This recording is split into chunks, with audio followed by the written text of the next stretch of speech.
Hi hello নমস্কার সবাইকে, কেমন আছো সবাই? আমার চ্যানেলে নতুন একটা ভিডিওতে তোমাদের সবাইকে স্বাগত। আজকেও একদম রেডি সেডি হয়ে গেছি আর এখন বেরোবো হচ্ছে আমাদের শ্রীরামপুরের 628তম রথযাত্রা দেখতে। এর আগে আমি কোনোদিন সোজা রথ দেখতে যাইনি, যদিও বা একবার গেছিলাম, তখন খুবই ছোট, সেভাবে আমার কিছুই মনে নেই। তবে উল্টো রথ দেখতে এর আগে 2 বছর গেছি। আর আজকে যেহেতু রবিবার, প্রচন্ড ভিড় হবে, তো কি হয় না হয় পুরোটাই তোমাদের সাথে শেয়ার করব। তো চলো পুরো ভিডিওটা দেখতে থাকো, আশা করছি খুব ভালো লাগবে। এখন 3টে বেজে গেছে, চলো তাড়াতাড়ি করে আগে বেরিয়ে পড়ি, কারণ টোটো পাবো কি না পাবো একদমই বুঝতে পারছি না। শুনছি ওদিকে 10টা থেকে নো এন্ট্রি হয়ে গেছে। তো যাই হোক, চলো আগে বেরোই, তারপর দেখা যাবে কি হয় না হয়। আর তো চলো পুরো ভিডিওটা দেখতে থাকো। তা আমাদের শ্রীরামপুর স্টেশন থেকে টোটো ধরে আমরা চলে এসেছিলাম মাহেশে। তবে জিটি রোডে যেহেতু নো এন্ট্রি অনেক আগে থেকেই হয়ে গেছে, তাই টোটো করে ভেতরের রাস্তা দিয়ে আমরা পৌঁছে গেছিলাম এখানে। তবে সোজা রথ ও উল্টো রথের দিন টোটো জগন্নাথ দেবের মাসির বাড়ির অনেকটা আগেই নামিয়ে দেয়। আর সেখান থেকে একটুখানি হাঁটার পর এই যে দেখতে পাবে জগন্নাথ দেবের মাসির বাড়ি। তো এই যে আমরা এখন চলে এসেছি মাহেশের রথ দেখতে। 628 বছরের রথ, বেশি কিছু বলতে পারবো না কারণ গান চলছে, এখানে কপিরাইট করে যাবে, সেই জন্য। তো চলো যা যা দেখবো সবকিছু তোমাদের সাথে শেয়ার করবো। আর এই দেখো, এখান থেকেই কিন্তু রাস্তার ধারে ধারে মেলাও শুরু হয়ে গেছে। তা আমরা এখন এগোচ্ছি জগন্নাথ দেবের বাড়ির দিকে।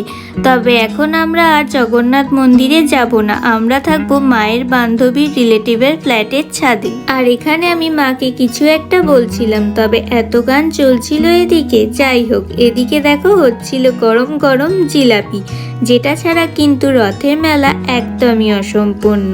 তারপর আবারও বেশ খানিকটা হাঁটার পর দেখলাম এই দাদাটা কি সুন্দর ড্রয়িং করছে, যদিও আমি ভিডিওটা করেছি উল্টো দিক থেকে। যাই হোক, তারপর আমরা আবারও হাঁটতে হাঁটতে এগোচ্ছিলাম সামনের দিকে। আর এই দেখো, এদিকে একজন ছোট্ট মানুষ টানছিল তার ছোট্ট রথ, আর ওকে দেখে ছোটবেলার অনেক কথাই মনে পড়ে গেল।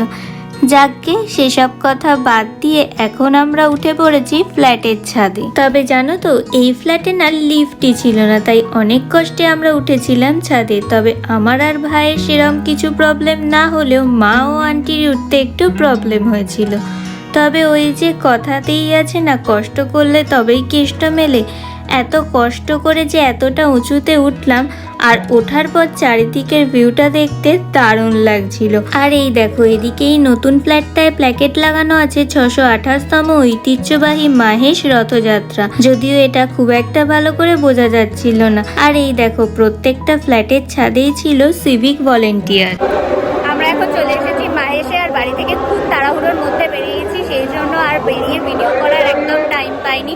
ওই যে ওদিকে মা রয়েছে, মায়ের বান্ধবী রয়েছে, আন্টি, আর এই যেদিকে আমার ভাই রয়েছে। আমরা এখন একটা ফ্ল্যাটের ছাদে আছি, এখান থেকে ভিউটা খুব সুন্দর দেখা যাচ্ছে। চলো তোমাদেরকে দেখাচ্ছি। আর কিছুক্ষণের মধ্যে কিন্তু শুরুও হয়ে যাবে রথটান, সবটাই তোমাদের সাথে শেয়ার করবো। আর সেভাবে কিছু বলছি না এখন, কারণ চারপাশ থেকে প্রচুর নয়েজ আসছে। তো চলো তোমরা দেখতে থাকো। আর সত্যি এই ফ্ল্যাটটার ছাদে দাঁড়িয়ে চারিদিকটা দেখতে তো খুব সুন্দর লাগছিলই, তবে নিচের দিকটা দেখতে বেশি সুন্দর লাগছিল। দেখো কত মানুষজন এসেছিল দূর দূরান্ত থেকে জগন্নাথ দেবকে দর্শন করার জন্য। আর এদিকে আমরা শ্রীরামপুরে থেকে এই প্রথমবার এলাম সোজা রথটান দেখতে, যদিও আমার মা ছোটবেলায় কয়েকবার এসেছে আর আমি ছোটবেলায় একবারই এসেছিলাম। তবে আমার ভাই এই প্রথমবার এসেছিল মাহেশে সোজা রথটান দেখতে, যদিও আমরা উল্টো রথটান দেখতে পরপর কয়েক বছর হলো আসছি। তবে সোজা রথটান দেখতে আমি বড় হওয়ার পরেই প্রথমবারই এলাম। আর যেহেতু আজকে সানডে ছিল, মায়ের অফিসও ছুটি ছিল, সেই জন্যই আরো আসার সুবিধাটা হয়েছিল। আর জানো তো, এখানে হয়েছিল অনেকগুলো স্টল, যেখানে জল ও জিলিপি এসবের ব্যবস্থা ছিল ফ্রিতে। তাছাড়াও কেউ অসুস্থ হয়ে পড়লে তার চিকিৎসারও ব্যবস্থা ছিল এখানে। তাই দেখো, এখানে ঠাকুরকে সিংহাসনে বসিয়ে মাথায় করে নিয়ে যাচ্ছে জগন্নাথ বাড়ির দিকে। তবে কোন ঠাকুর ছিল সেটা এতটা উপর থেকে বোঝা যাচ্ছিল না। আর ওই যে ওদিকে দেখছো কতটা ভিড় হয়েছে, ওইদিকেই কিন্তু আমাদের জগন্নাথ দেব মানে আমাদের যোগু দাদার বাড়ি। আর এই রাস্তা দিয়েই কিন্তু যোগু দাদা তার রথে চেপে যাবে মাসির বাড়ির দিকে। আর দেখো ভিড়টা আস্তে আস্তে ঠিক কতটা বেড়ে গেছে। আর আমরা তো এদিকে ছাদে দাঁড়িয়ে সমানে অপেক্ষা করছিলাম কখন যোগু দাদা তার ভাই বোনকে নিয়ে রথে চেপে এদিকে আসবে। তা যোগু দাদা এখনো অবধি না এলেও যিনি মাথায় করে ঠাকুর নিয়ে যাচ্ছিলেন ওনারা যোগু দাদার বাড়ির দিক থেকে আবার মাসির বাড়ির দিকে যাচ্ছেন। তা দেখো এদিক ওদিক ফ্ল্যাটের ছাদগুলোতেও কিন্তু একদম লোকজন ভরে গেছে। আর এই দেখো এখান দিয়ে যাচ্ছিল আরো একটা রথ, তার সাথে চারিদিকের ভিড়টা দেখো কি পরিমাণে বেড়ে গেছে। আর আমরা এখানে দাঁড়িয়ে দাঁড়িয়ে ভাবছি কখন যোগু দাদা আসবে আমাদের সবাইকে দেখা দিতে। তবে জানো তো আন্টি বলছিল কোনো বছরই যোগু দাদার মাসির বাড়ি যেতে এতটা দেরি হয় না। যেহেতু আন্টির এদিকেই বাড়ি তাই আন্টি প্রত্যেক বছরই রথ টান দেখে। তাই আন্টি বলছিল এই বছর একটু বেশি দেরি হচ্ছে যোগু দাদার মাসির বাড়ি যেতে। তবে যোগু দাদা কিন্তু রথে উঠে পড়েছে অনেকক্ষণ, আর রথ একটুখানি চলার পর দাঁড়িয়ে পড়েছে। ওই যে ওদিকে দেখছো অতটা ভিড় হয়েছে, ওখানেই নাকি রথ দাঁড়িয়ে পড়েছে, সবাই সেটাই বলছে। তা যাই হোক এতক্ষণ অপেক্ষার অবসান ঘটিয়ে এই দেখো যোগু দাদা রথে চেপে আমাদের এদিকেই আসছে।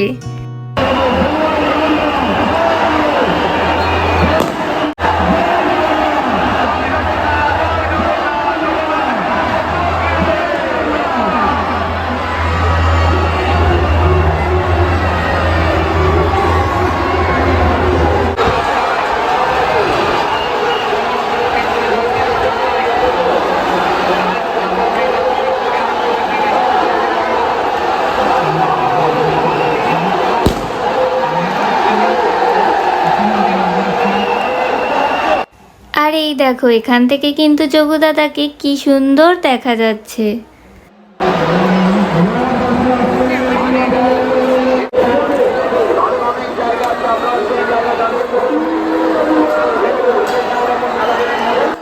আর ওই দেখো ওইদিকে একজন ফ্ল্যাটের জানলায় দাঁড়িয়ে জগন্নাথ দেবকে আরতি করছেন।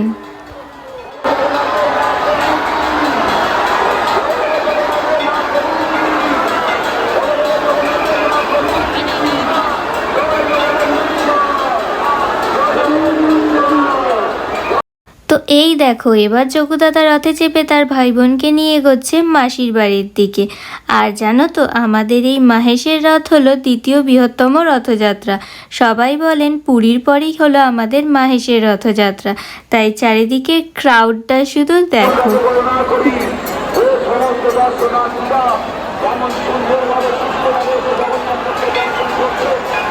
যাই হোক তা যোগু দাদা খানিকটা পথ মাসির বাড়ির দিকে এগোনোর পর আমরাও ফ্ল্যাটের ছাদ থেকে নেমে আন্টির বাড়িতে গিয়ে জিলিপি ও পাঁপড় ভাজা খেয়ে নিয়েছিলাম। তবে এতটাই জোর খিদে পেয়েছিল যে ওটার ক্লিপ নেওয়াই হয়নি। তারপর এই যে কখন থেকে কোথায় কোথায় করে এতক্ষণ পর দেখা হয়েছে এনার সাথে।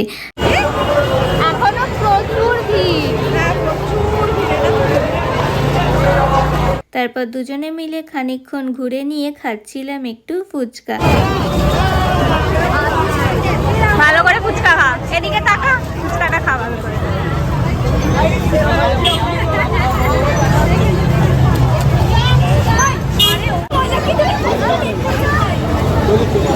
আর ওই যে দূরে দেখতে পাচ্ছ যে গেটটা, ওটা হলো যোগু দাদার মন্দিরের গেট। আর তার পাশেই যে মাঠটা রয়েছে ওখানের পুরো মাঠটা জুড়েই বসে মেলা। যখন জগন্নাথ বাড়িতে পৈতে বাড়ির নিমন্ত্রণ খেতে এসেছিলাম তখনই বলেছিলাম তোমাদেরকে যে এই পুরো মাঠটা জুড়েই বসে মেলা। তা মেলায় তো একদিন বন্ধুদের সাথে আসার ইচ্ছা আছেই, দেখা যাক কি হয় না হয়, কার কেমন সময় হয় সেই বুঝেই একদিন সবাই মিলে আসবো, কারণ রথের মেলা এখন 1 মাস থাকবে। তারপর বাড়ি ফেরার সময় কিনে নিয়ে এসেছিলাম জিলাপি, কারণ রথযাত্রা কিন্তু জিলাপি ছাড়া একদমই ইনকমপ্লিট।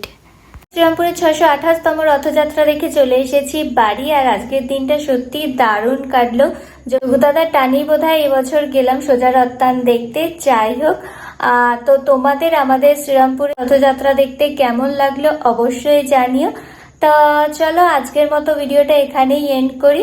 যদি ভালো লেগে থাকে লাইক কমেন্ট শেয়ার অ্যান্ড চ্যানেলটা সাবস্ক্রাইব করো, এবং ফেসবুক থেকে দেখলে পেজটা ফলো করে দিও। দেখা হচ্ছে অন্য আর একটা নতুন ভিডিওর সাথে। ততক্ষণের জন্য টাটা।